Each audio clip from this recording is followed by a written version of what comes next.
Thank you, Chair.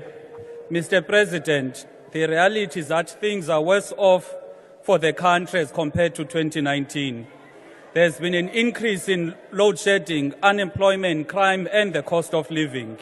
To prevent the collapse of the country and restore the dignity of the people, the following must happen. The recognition of Amahlubi is critical in restoring the dignity of Africans. Ingonyama Langalibalele was the first political prisoner in Robben Island. It is hatred of our people that the king and the nation of Amahlubi are still not recognized in our country. The government must act on all these establishments that are selling fake foods. The environmental health practitioners must be employed and deployed to remove all unsafe foods from being sold to our people. Mr. President, the fact that you went to a foreign trader who's probably not legally in the country, not paying taxes, selling fake and expired foods, whilst our children in Soweto died of fake foods last year, and you did not go to their families, let alone condemn the action, shows how much you disregard South Africans who've been calling for the government to act on illegal immigration and the foreign domination on the township economy. The government must secure borders to ensure legal movement of people. Mr. President, the rate at which illegal immigration is happening in our country, it can't be characterized as illegal immigration anymore. It is an invasion. The government must criminally charge all these companies that are employing people who are in the country illegally. There must be an end to load shedding now. Power stations must be serviced and maintained, and the evergreen contracts that are draining the finances of Eskom must be terminated. There must be a commission of inquiry to look into the rand manipulation and the unethical practices of the banking sector. The actions of the banks in fixing the rand is economic treason that has destroyed the lives of many people. Mr. President, people lost their homes, they lost their cars, and even some took their lives because of these banks. We will not let it slide. Those banks must be held accountable. All police reservists must be employed to boost police visibility in the fight against crime.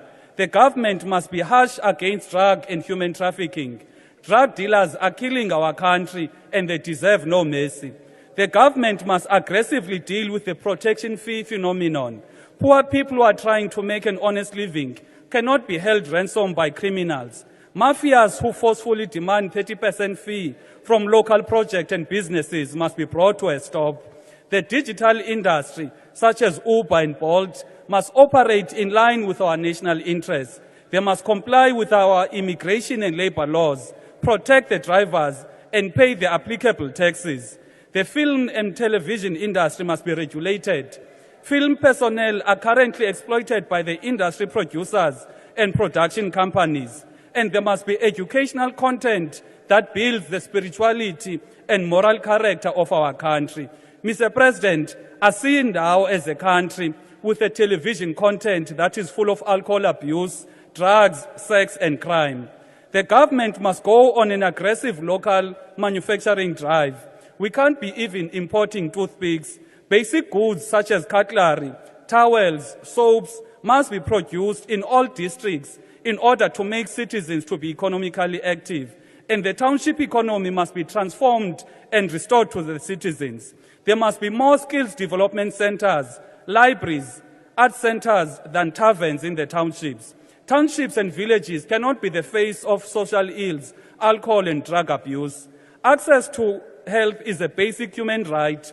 Patients are not receiving adequate health care due to the shortage of doctors. The unemployed doctors must be employed now.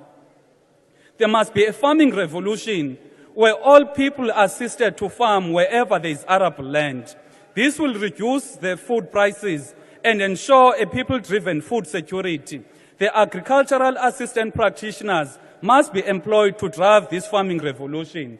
Mr. President, I want to call all South Africans to rescue our country from being a failed state come election day by voting for a people-funded and people-centered party that puts the interests of South Africans first. All South Africans come these elections, they must vote for ATM. Citizens you have a responsibility of shaping the direction the country is taking. And the country is collapsing right under your watch.